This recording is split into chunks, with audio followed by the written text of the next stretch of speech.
Your lived experience is what you come with, and so you claim to be empathetic and you claim to try and understand where people are coming from. Our design process is to put us outside of our comfort zone sometimes. We go to the existing home that people live in and we see how they're using it so that we work with them to figure out what's working and not working. The one time I had been to a client's home and it needed to be replaced. At the second meeting, it was raining and she came in, her feet were wet and the bottom of her pants were wet.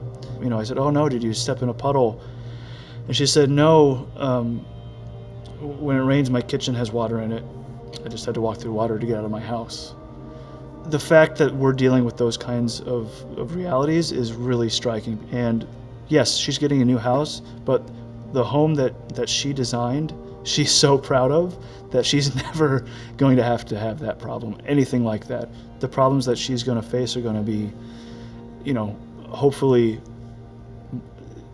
not that basic. I would say one of the biggest challenges that communities in the Rio Grande Valley have faced over the last half century, if not more, is just a overall systemic, not only racism, but also just being economically depressed within the structure of the economy in the Rio Grande Valley that really, in some cases, works against low-income families that live here. I want to just play again exactly what you said in that speech. As I signed the Secure Fence Act of 2006. Like, my family comes from Mexico, and I see how my parents have struggled a lot. Like, my mom, she cleans houses, and my dad works at the port. My biggest dream is just to buy them a house or buy them a truck so I could tell them, "Dad, I don't want you to work," or send them off to vacations because they've never had that, and that's something that I would like to do later on in the future. Affordable housing shouldn't be a project. It shouldn't even be a development. It should be a neighborhood. There are planning issues that affect drainage, transportation, housing, disaster recovery, and that affect access to design. There's one funnel that we work on this, and it's a project called LUCHA, Land Use Colonia Housing Action, and in Spanish it means to struggle.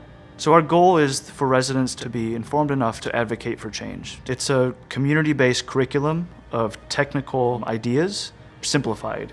It's like a workbook for adults to learn about housing, drainage, or even how the government works. The important thing when you're designing anywhere, it's listening. It's making sure you're not making all the decisions. It's trying to not make the decisions, to be honest. It's using your skills to help make decisions, right?